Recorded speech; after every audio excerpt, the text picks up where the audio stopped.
semuanya, perkenalkan aku Anastia Ningrum dari kelompok 8 yang akan membahas mengenai audit atas akun kas, piutang dan penjualan PT BCP.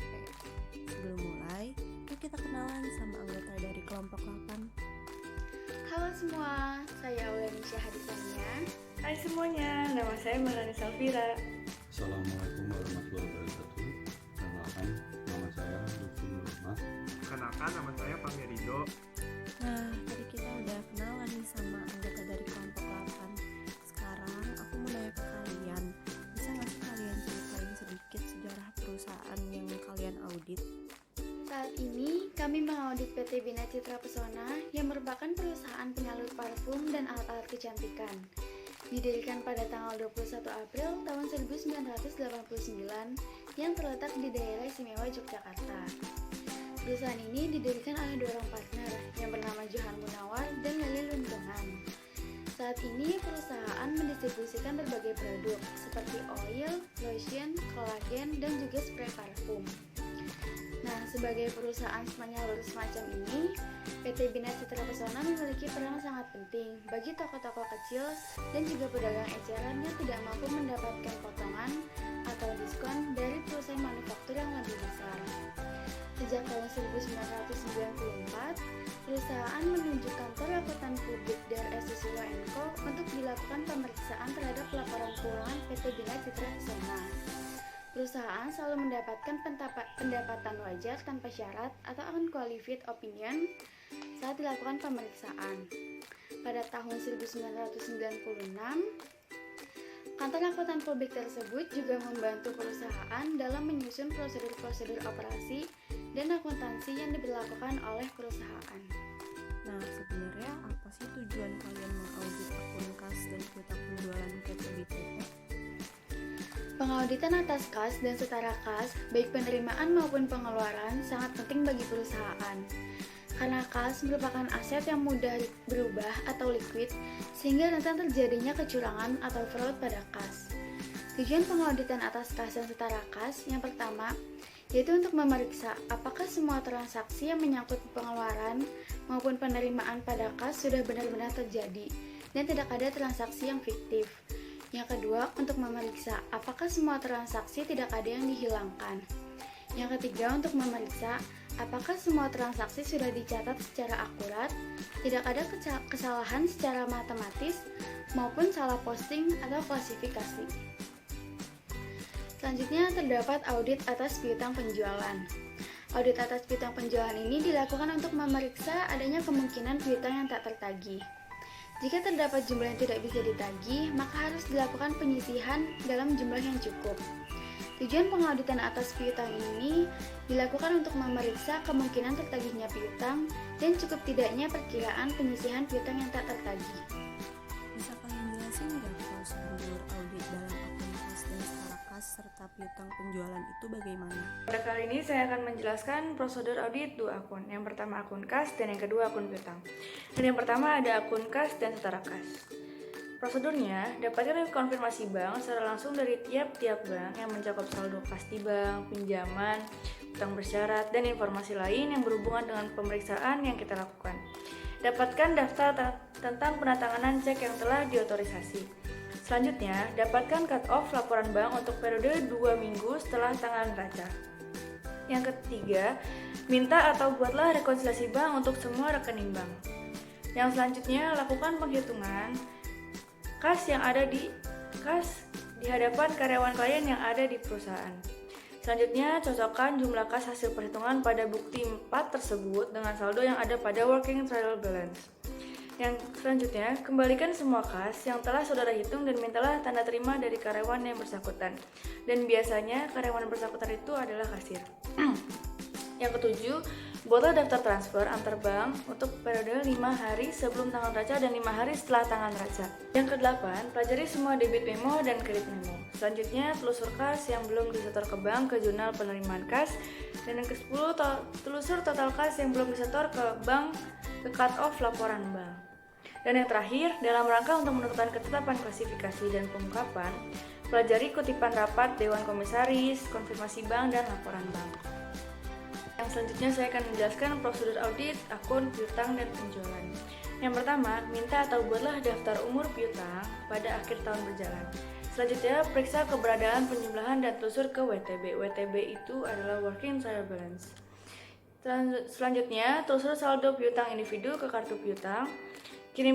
Lakukan vouching terhadap umur piutang. Kirimkan konfirmasi positif untuk semua piutang uang bersaldo di atas 10 juta rupiah dan konfirmasi negatif yang bersaldo di bawah 10 juta rupiah. Yang keenam, periksa surat konfirmasi yang dikembalikan oleh kantor pos. Periksa semua perkecualian yang dilaporkan dalam jawaban. Selanjutnya, jika terdapat konfirmasi positif yang tidak terjawab, tempuhlah prosedur alternatif. Selanjutnya, periksalah transaksi penjualan dan pengiriman barang untuk beberapa hari sebelum dan setelah tangan raja untuk menentukan ketetapan cut-off penjualan. Yang ke-10, tentukan apakah terdapat penjaminan dan penjualan piutang untuk memenuhi kebutuhan kas. Selanjutnya, minta atau buatlah suatu analisis tentang beban kerugian piutang dan cadangan kerugian piutang untuk tahun berjalan. Selanjutnya, tentukan apakah penghapusan piutang telah dilakukan dengan tepat. Periksa persetujuan penghapusan piutang, periksa jumlah penghapusan piutang. Selanjutnya, tentukan kelayakan saldo cadangan kerugian piutang pada akhir tahun berjalan. Periksalah apakah terdapat piutang kepada direksi, karyawan, pemegang saham, atau pihak lain. Jika ada harus diungkapkan dalam laporan keuangan. Dan yang terakhir, periksalah apakah terdapat piutang bersaldo kredit untuk mempertimbangkan perlu tidaknya reklarifikasi. Menurut kalian, apa aja sih bukti audit dan kertas kerja dari akun kas dan setara kas serta piutang penjualan? Baik, di sini saya akan menjelaskan bukti audit dan kertas kerja audit mengenai akun kas dan setara kas pada PT BJP. Untuk bukti audit yang pertama adalah surat konfirmasi bank. Surat konfirmasi bank adalah surat yang diterbitkan oleh bank atas permintaan nasabah untuk kepentingan auditor eksternal, yang mana auditor eksternal ini ditunjuk oleh nasabah. Auditor dalam hal ini mewakili kepentingan nasabah untuk melakukan permintaan terkait data historis transaksi bank. Surat konfirmasi bank mencakup saldo kas perusahaan pada bank, pinjaman, utang bersyarat, dan akun yang berhubungan dengan kas. Pada PT BJP ada dua surat konfirmasi bank, yaitu yang pertama kertas kerja A2 berisi konfirmasi saldo dari Bank Ganesha, lalu kertas kerja A4 berisi konfirmasi saldo dari Bank Dago. Lalu dokumen selanjutnya adalah cut-off laporan bank dan rekonsiliasi bank yang terdiri dari tabel 1 berisi cut-off laporan Bank Ganesha dan daftar cek yang diterima bersama dengan cut-off laporan bank. Selanjutnya, tabel 2 yang terdiri dari cut-off laporan Bank Dago dan data cek yang diterima bersama dengan cut-off laporan bank. Lalu, ada tabel 3 yang merupakan cuplikan jurnal penerimaan kas.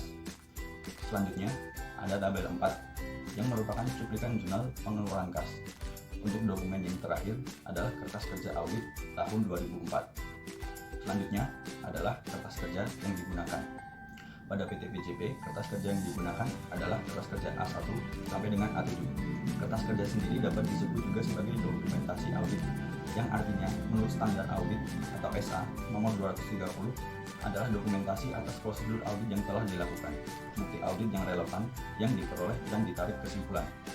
Pada PT BJP, kertas kerja A1 adalah kertas kerja utama, sedangkan kertas kerja A2 sampai dengan kertas kerja A7 adalah kertas kerja pembantu. Selanjutnya, saya akan menjelaskan bukti audit dan kertas kerja audit mengenai akun piutang dan penjualan pada PT BJP. Untuk bukti audit yang pertama adalah surat konfirmasi piutang. Surat konfirmasi piutang adalah surat pernyataan yang berasal dari perusahaan kepada debitur untuk memberitahu secara langsung kepada akuntan publik yang memeriksa analisa keuangannya mengenai benar atau tidaknya saldo piutang pada tanggal tertentu seperti yang disebutkan pada surat tersebut. Surat konfirmasi piutang berisi pernyataan yang menyajikan rincian jumlah kewajiban yang harus dibayar oleh debitur pada waktu tertentu. Ada dua jenis konfirmasi piutang yang dapat kita jumpai, yaitu yang pertama konfirmasi positif dan konfirmasi negatif. Untuk konfirmasi positif sendiri adalah konfirmasi yang dikirim oleh akuntan publik yang berisi permintaan agar debitur mengirim surat balasan kepada akuntan publik, baik jika setuju maupun jika tidak setuju tentang saldo dalam surat konfirmasi. Lalu konfirmasi negatif. Konfirmasi negatif adalah konfirmasi yang dikirim oleh akuntan publik kepada debitur, di mana pihak debitur meminta mengirim balasannya langsung kepada akuntan publik jika tidak setuju atas saldo dalam surat konfirmasi. Pada PT BCP ada surat konfirmasi piutang seperti kertas kerja B2 berisi konfirmasi saldo piutang dari PT Firman Fajar Futura, lalu kertas kerja B3 berisi konfirmasi saldo piutang toko Delima. Selanjutnya kertas kerja B4 berisi konfirmasi saldo piutang CV Wangi Pharma, lalu kertas kerja B5 berisi konfirmasi saldo piutang Young and Beauty Shop, lalu kertas kerja B6 berisi saldo piutang PT Dania. Selanjutnya ada kertas kerja B7 berisi konfirmasi saldo piutang PT Indah Jaya. Yang terakhir kertas kerja B8 berisi konfirmasi saldo piutang Toko Cahaya Omega. Selain surat konfirmasi piutang, bukti audit lainnya yaitu informasi tambahan yang berisi daftar nama pelanggan yang telah dikirim surat konfirmasi positif dan cuplikan jumlah penerimaan kas yang berisi nama pelanggan, jumlah pembayaran yang dilakukan, dan tanggal dilakukannya pembayaran. Selanjutnya ada kertas kerja. Untuk kertas kerja yang digunakan yaitu kertas kerja B1 sampai dengan B8. Untuk kertas kerja B1 adalah kertas kerja utama, sedangkan kertas kerja B2 sampai dengan kertas kerja B8 adalah kertas kerja pembantu yang berisi surat konfirmasi dari para pelanggan PT BCP.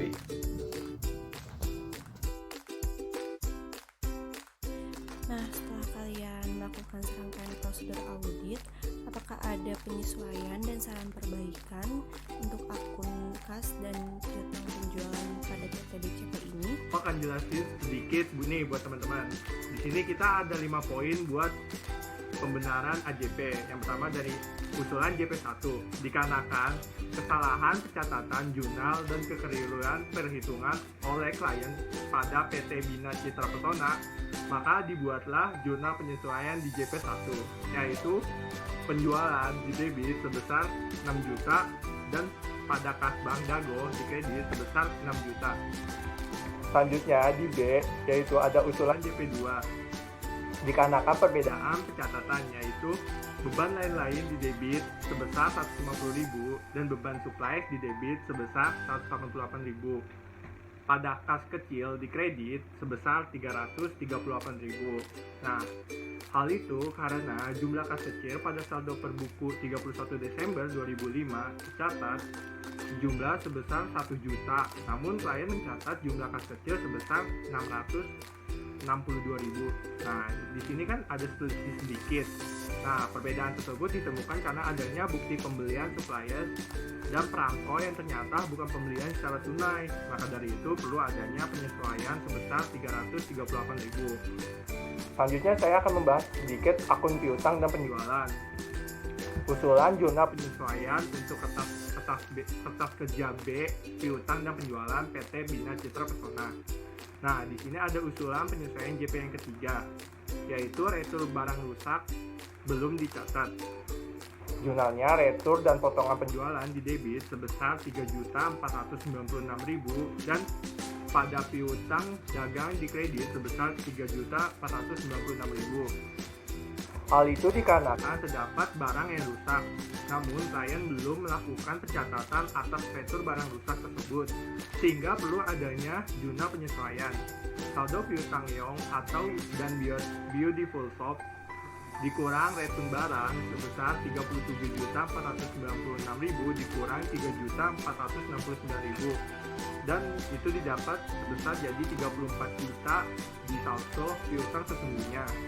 Lalu yang selanjutnya ada usulan penyesuaian JP2, yaitu kekeliruan piutang harga oleh klien pada faktur nomor 1502, yang dimana penjualan di debit sebesar 2.160.000 dan pada piutang dagang di kredit sebesar 2.160.000. Hal itu dikarenakan penyesuaian dilakukan karena sesuai yang tertera dalam faktur nomor 1502. Jumlah nominal piutang tercatat 164.600 dikali 20 box, yaitu sebesar 3.292.000. Jumlah nominal piutang seharusnya yang benar itu yaitu 56.600 dikali 20 box dan didapat itu sebesar 1.132.000, sehingga menyebabkan jumlah piutang yang dicatat terlalu tinggi.